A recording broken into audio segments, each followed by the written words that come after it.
So Peter Mccain, one of the most iconic characters in our zombie storyline. He has been with us since the very beginning in World at War.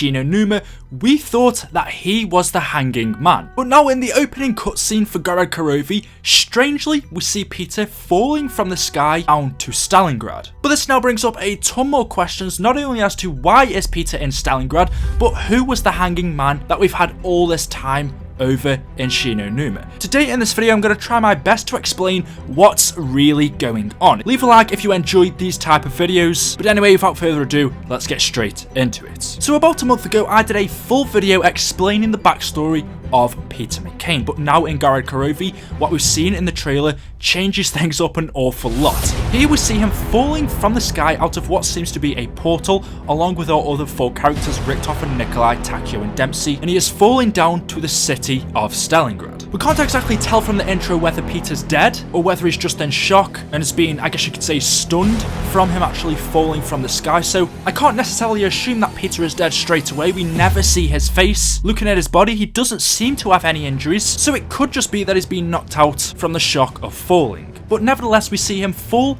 out of a portal from the sky. And this links very nicely to a cipher I believe we found in Zetsuba no Shima. Once decoded, it is a message from Peter. He says, "I am over the site looking down through the open door. I can see a weird distortion below me, like a localized aurora borealis. I would normally cancel the operation, but we don't have time. Luckily, I have taken experimental weaponry version 3 that no one has ever seen before from my previous mission. Never say never, Peter." We had this cipher in Zetsuba no Shima, and then we move on to Gorod Krovi, and we see Peter actually falling out of the sky, out of this aurora borealis that he talked about in the previous cipher, seeing below him. But okay, didn't we all think that Peter was dead? We all thought that Peter was this hanging man in NUMA. Whilst that still may be the case, let me just explain why. Our previous timeline went something like this. Peter Mccain, who we knew before was an OSS spy, was sent to infiltrate Group 935.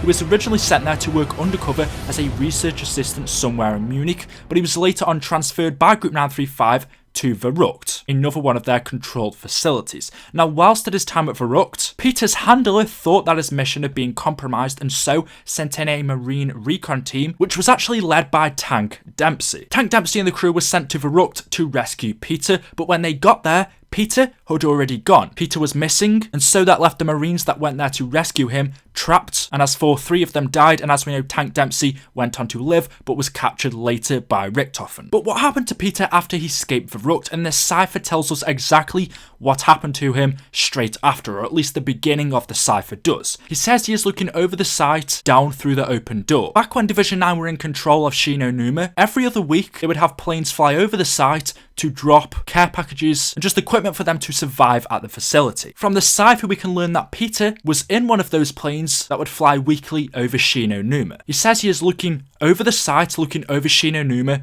down through the open door of the plane. Now in our older universe, the timeline before the giant, in our original timeline, as we know, Peter jumped out and then either 2 things happened to him. Either his parachute got caught in the roofing, which trapped and then killed Peter Mccain, and that's why we see him hanging in NUMA, or he landed into NUMA, got caught by Division 9, and they eventually hung and killed him themselves. So Peter in our original timeline, I believe, should have been dead. But what we are seeing now is a totally different universe. Not a parallel universe, but an alternate universe where things have changed. Following the Origins timeline, after Richtofen killed himself in the Giant, we know this has changed things drastically, also changing Peter's outcome. This time, just as he's looking over NUMA through the open door, he can see a distorted, localized aurora borealis. Peter is looking down over the site of NUMA, and what he's actually seeing is this. This, what you see in the sky of Gorod Krovi, is the same portal, is the same aurora borealis that Peter was looking down into in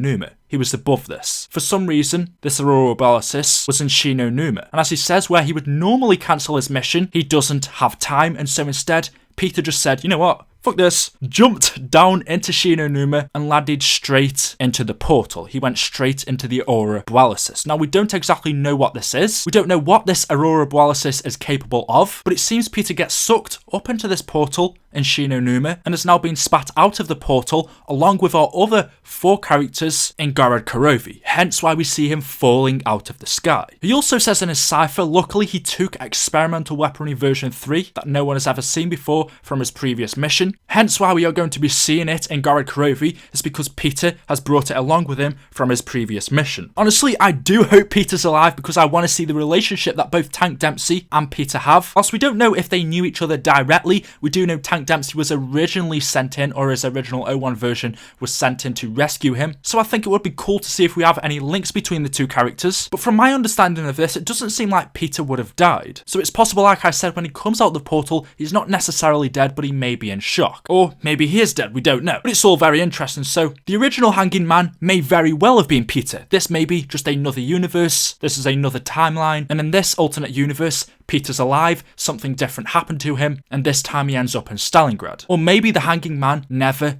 actually was Peter. In fact, we never had any evidence of it. It was all really just based around theory. So that could have been someone totally different, and Peter, in fact, was still alive. However, we are seeing him in Gorod Krovi. We also found the cryptogram cipher in Setsuba no Shima that was from one of the employees of Division 9. Whilst working at NUMA, they wrote this: "I shut down the power for the night. We must conserve the gasoline, so I am told, because the Emperor is in doubt of the usefulness of the research done here at the Rising Sun facility, and that the resupplying of the facility will now occur every other month rather than the usual scheduled weekly drops.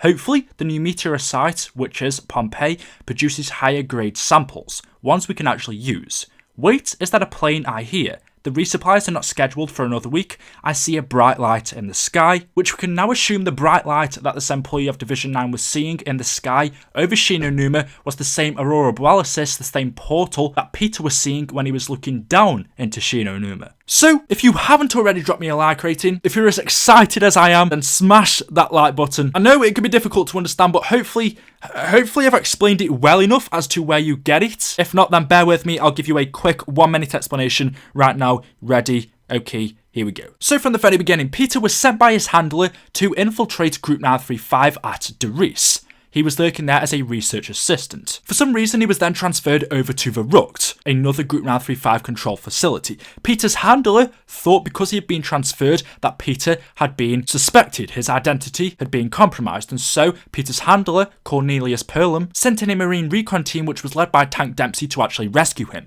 But when the Marine recon team got to the Rukt, Peter was never there. In fact, he had already left quite a while before. Peter had moved on to his next mission, which was to infiltrate a Division 9 facility at NUMA. He was using one of the planes to fly over the facility and was about to jump down into NUMA. He was looking down through the open door of the plane, but below him he saw a weird distortion, which he said looked like a localized aurora borealis, but it was too late to cancel his mission, and so said, "You know what, I don't have time for this, I need to get on with it." He jumped out of the plane, and instead of landing onto the site of NUMA, instead went straight into this portal, landed straight into this aurora borealis. I imagine he went straight into this portal, it closed, and then opened up in a different place in a different universe, this time in Stalingrad, and spat him straight out. But not only him, the other 4 characters as well, and he's now flying down towards the city of Stalingrad, either dead or unconscious. But however, our 4 characters use his body as a parachute to safely land on the ground. And obviously in his backpack he was carrying with him the ray gun Mark III. So there we go, hopefully you have enjoyed the video. This is getting very, very interesting. We have